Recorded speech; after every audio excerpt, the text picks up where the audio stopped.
Salut tout le monde, me voici à nouveau sur YouTube pour vous faire une vidéo sur mes recommandations culturelles parce que j'ai lu des trucs super, j'ai vu des super films, des super séries récemment. J'avais envie de les partager avec vous. D'habitude je le fais sur ma newsletter mais là comme il y avait beaucoup de choses j'avais envie de l'aborder comme ça en vidéo, que c'était plus sympa. Voilà. Alors je vais commencer par la BD. En fait c'est un des rares mangas que j'ai lu. J'en ai lu un autre une fois dans ma vie.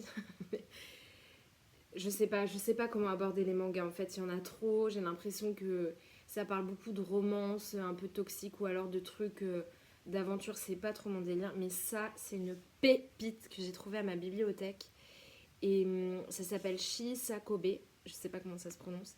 Et là c'est le deuxième tome, j'en ai lu 2 sur 4, mais je suis accro en fait, j'attends qu'une chose, c'est d'aller lire les 2 autres tomes.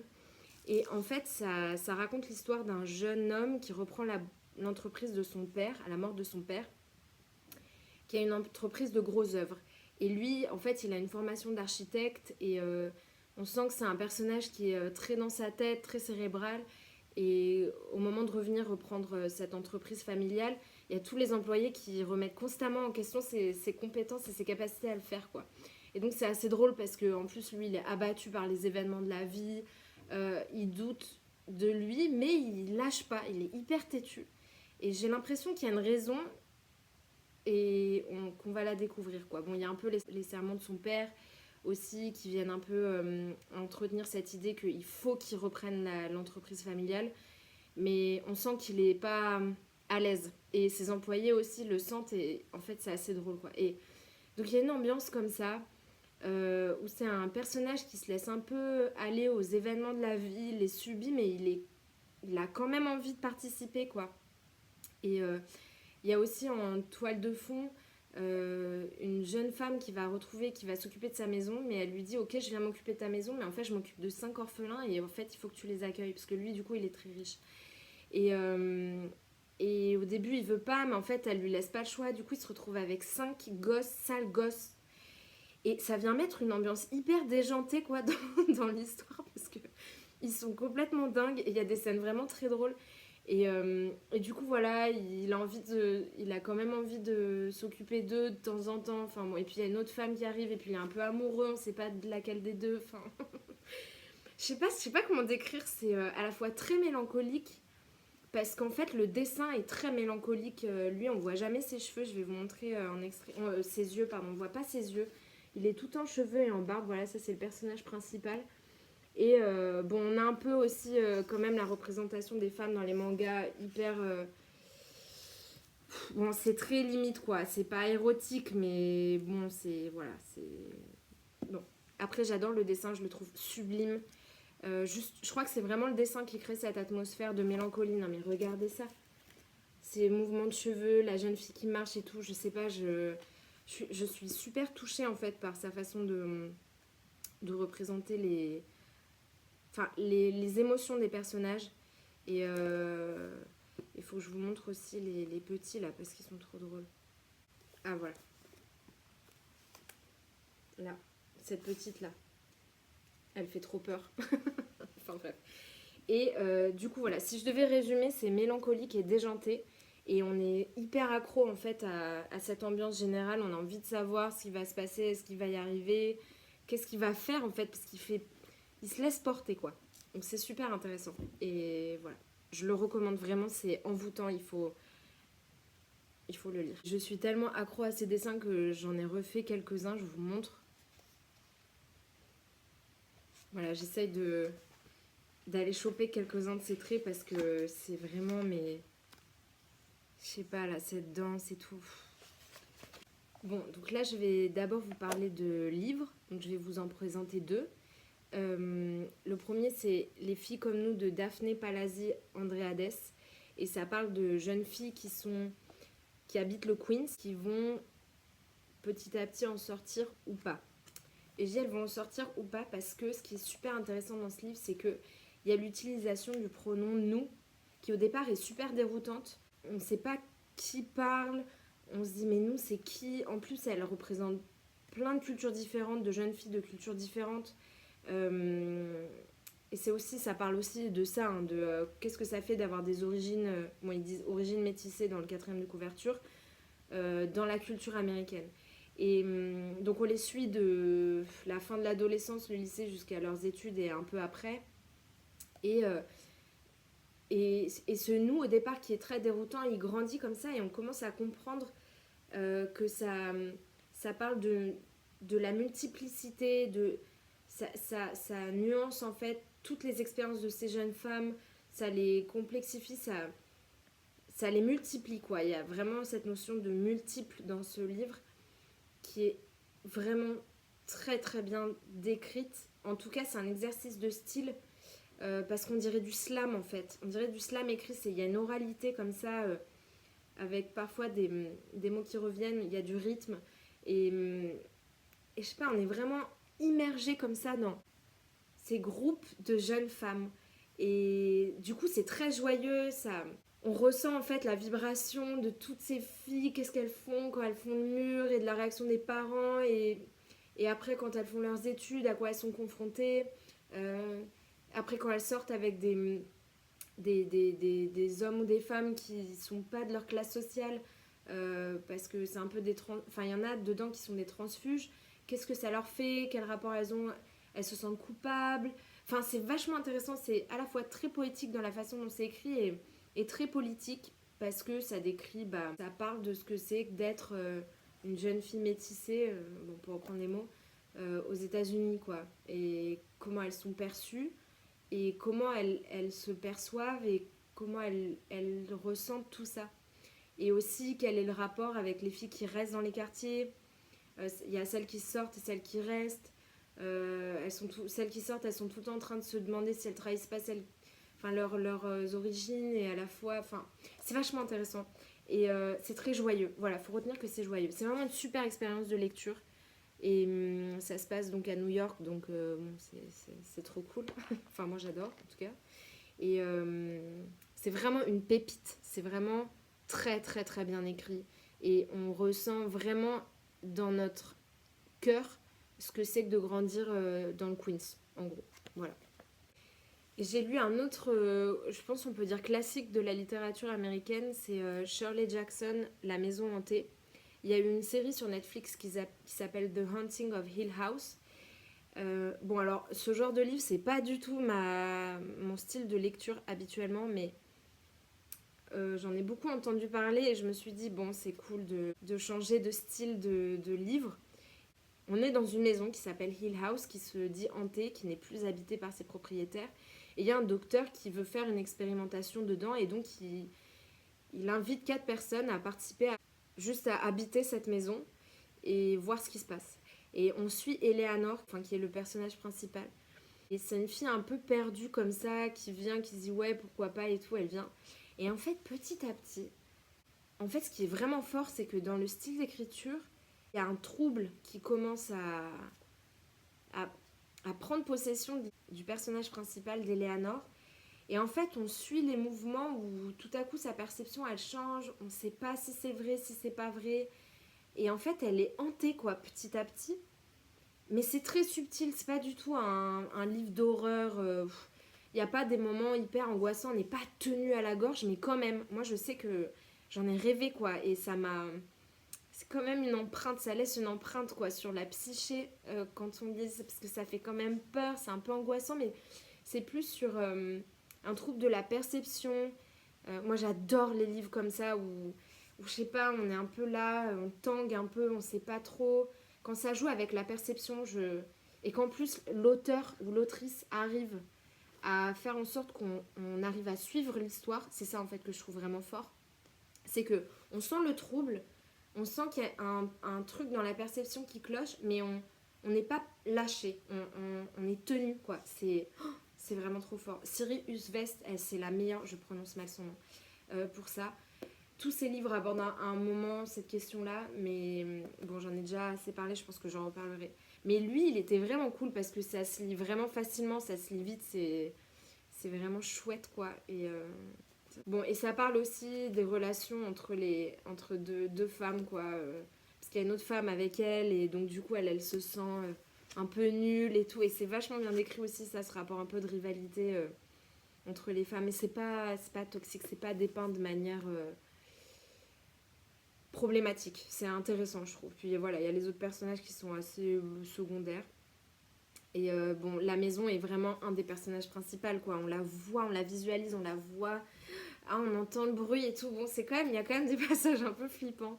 Mais c'est cool, c'est une bonne expérience de lecture. Et je pense que en ces temps assez difficiles, ça change vraiment les idées, quoi. Donc voilà, La maison hantée de Shirley Jackson.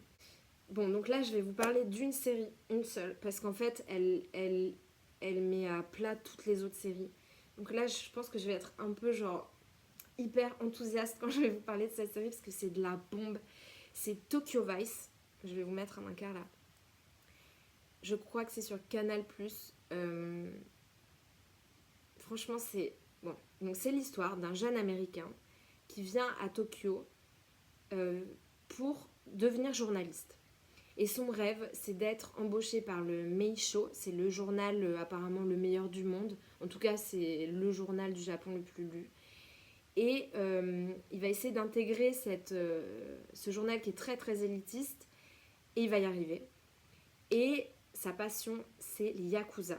Donc là, vous sentez venir le truc. Donc c'est un gaijin. Lui, c'est vraiment un grand blond avec des cheveux un peu longs, un peu ondulés. Il est trop mignon. C'est vraiment genre... Ce que j'aime bien aussi dans cette série, c'est qu'on voit la jeunesse, quoi, la sortie de l'adolescence. Et avec cette fougue. Enfin, il y a vraiment... Je sais pas... Cette idée de fougue et d'envie, d'exaltation, de découvrir... il a pas peur. Enfin, il y va vraiment, quoi, avec toute sa spontanéité, toute sa force de vie de début d'adulte, fin d'adolescence. Enfin, je sais pas, mais c'est... Donc il y a pas mal de scènes de nuit où ils vont faire la fête. Il y a quand même cette ambiance où ça se passe quand même aussi dans le monde de la nuit parce que il va étudier les Yakuza. Il y a beaucoup de choses subtiles. Il y a beaucoup de personnages en fait et tous les personnages sont profonds. Ils sont tous complexes. Ils sont tous... On y croit, quoi. Je sais pas, on est vraiment immergé alors qu'il se passe vraiment que des trucs improbables, mais on est quand même... Il n'y a pas de moment où on se dit « Attends, là ça tient pas » ou « Là, attends, ça cloche ». C'est vraiment super, super...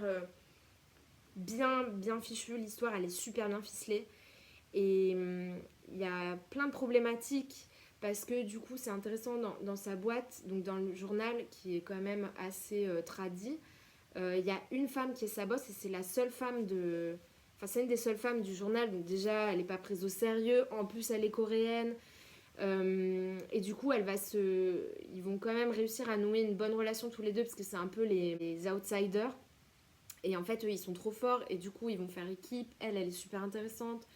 Après, voilà, il va rencontrer plein de personnages, dont Sato, un Yakuza qui est... Je pense que je vais créer un fan club. Je vais juste pour Sato parce que c'est vraiment un personnage qui a une classe folle. Et évidemment, il est gentil. Donc, ouais, Sato, c'est un truc de ouf. Bon bref, je m'égare, mais il y a plein d'ingrédients comme ça qui font que c'est vraiment trop une bonne série. Et tous les acteurs sont vraiment, vraiment, vraiment très très bons. Et donc ça se passe dans les années 90 en plus. Donc ils ont tous leurs costards là, un peu trop grands. C'est le début des téléphones portables, il n'y a pas internet, donc c'est comment on mène des enquêtes comme ça sans internet. Je sais pas, je trouve qu'on est vraiment immergé dans ces années 90. Début des années 2000, ça c'est cool quoi de retrouver un peu ces sensations d'avant internet. C'est super rythmé, c'est très flamboyant, c'est très drôle. Alors la première saison est beaucoup plus légère que la deuxième parce qu'on suit vraiment ce personnage américain, ce jeune donc, qui est fougueux, voilà. Il est plein de fougue de vie et il est très charmant, il est trop mignon, genre vraiment on comprend pourquoi il arrive bien à faire son bonhomme de chemin quoi, à travers toute cette mentalité japonaise très traditionnelle qui aime pas trop les étrangers, tout ça. Enfin, c'est ce qui est montré dans la série. Hein. Je dis pas que c'est comme ça dans tout le Japon, mais bref. Et la saison 2 est plus sombre. Là, on rentre plus dans le vif du sujet, dans le monde des Yakuza. Et c'est très bien écrit. Enfin, vraiment, c'est vraiment un bijou, quoi. Je vous la recommande. Il y a 2 saisons. C'est des gros épisodes, donc on en a pour son argent. Enfin, bref. C'est vraiment Tokyo Vice. regardez et dites-moi ce que vous en pensez. Vraiment, je suis trop curieuse d'avoir vos retours. Bon, je vais vous parler de films et là on revient à New York avec Frances A. C'est pas de Greta Gerwig, mais elle a coécrit ce film et elle joue dedans, la personnage principale. Et donc c'est l'histoire d'une jeune New-Yorkaise qui veut devenir danseuse et qui galère. C'est vraiment la galère pour devenir artiste et tout. Et donc elle est en coloc avec plein de jeunes wannabe artistes, plus ou moins fauchés, plus ou moins fils d'eux. Et ils sont tous là, c'est dans ce microcosme hyper intellectuel où ils essayent tous de paraître trop intelligents et tout. En fait, ils sont tous genre insupportables. Elle se donne un genre, elle est tout le temps en train de... Mais elle est très touchante. Déjà, le physique de Greta Gerwig dans ce film, qui est en noir et blanc en fait, elle a ce visage poupon, très lumineux dans cette atmosphère qui est hyper... et puis son petit sourire qui est trop attachant en fait, donc elle est insupportable mais on l'aime trop dans le film. Et on va voir vraiment son parcours de galère quoi, où petit à petit elle arrive pas à se faire de l'argent, elle croit qu'elle va y arriver mais en fait non, en plus elle est pleine d'illusions, on voit bien que ça va pas marcher mais elle le voit pas. C'est cette vie new-yorkaise comme ça qui est très dure, où il y a une ambition féroce de la part d'un peu de tout le monde. Et il y a aussi, c'est très intéressant, les amitiés qu'elle a qui sont à la fois fortes et complètement superficielles. Enfin, en fait, c'est tout en dichotomie ce film, quoi. C'est à la fois. On la montre comme une loseuse, mais elle est aussi brillante. Elle est insupportable et hyper attachante. Il y a des amitiés hyper profondes où elles vivent des trucs très forts et à la fois ça peut finir du jour au lendemain. Je sais pas, j'ai trouvé ça réconfortant en fait. J'aime bien les films où on montre. Bon, c'est cool, ça finit bien, mais il y a quand même. On montre un peu les défauts humains sans que ce soit vraiment insupportable comme dans la série Girls que j'ai jamais pu regarder parce que je trouve ça trop en fait insupportable. Mais là c'est, je sais pas, on est pris dans le truc quoi, et puis il y a cette esthétique qui est très belle et il y a plein de références trop cool. Et il y a une citation que j'ai adorée, c'est un moment elle dit I like things that look like mistakes. J'aime les choses qui ressemblent à des erreurs. Et je sais pas, ça m'a trop touchée, je trouve que ça résume bien le film. Et voilà. C'est un super film, je vous le recommande. Et sinon, j'ai re-regardé... Donc, c'est pas des nouveaux films hein, là, que je vous présente. L'autre film que j'ai re-regardé, c'est Erin Brockovich. Parce que j'avais besoin d'espoir. Et en fait, c'est vraiment un super bon film qui a super bien vieilli. Bon, Julia Roberts, c'est une illumination tombée du ciel, franchement. Le pitch, c'est qu'elle va se lutter contre une entreprise d'électricité et de gaz qui va contaminer les eaux potables de toute une ville. Et en fait, on se rend compte que dans cette ville, ils ont tous des cancers horribles et ils manœuvrent pour que ça ne se sache pas. Enfin, c'est vraiment terrible, quoi. Du coup, elle va travailler dans une firme d'avocats. Au départ, elle est aux archives. Et en fait, en mettant le nez dans cette histoire, elle va se renseigner et tout. Et c'est pas quelqu'un qui a des mots pompeux et tout. C'est vraiment une fille de là-bas, quoi. Donc, bon, en plus, laisser tomber la styliste comme elle a dû se régaler dans ce film. Elle est en mode ultra sexy, c'est vraiment un milieu d'avocat et donc du coup c'est assez marrant quoi ce contraste. Et du coup elle va recueillir tous les témoignages et toute la confiance aussi de ces gens-là qui vont devoir s'unir pour agir en justice. Bon bah je vous représente pas, je pense que tout le monde a vu ce film et si vous l'avez pas vu, regardez-le, c'est vraiment un classique. Et si vous l'avez pas vu depuis longtemps, franchement en ce moment-là, on a trop besoin de ça quoi. Regardez-le, c'est un feel good movie inspirant qui donne envie de rien lâcher, qui donne de l'espoir, quoi, qui donne envie d'agir. Donc je pense que ça c'est important. Et voilà, cette vidéo est beaucoup trop longue, donc je vais vous laisser. J'espère que ça vous aura plu. Et n'hésitez pas à me dire si vous avez envie d'avoir d'autres formats comme ça. Moi j'adore faire ça. Et à bientôt!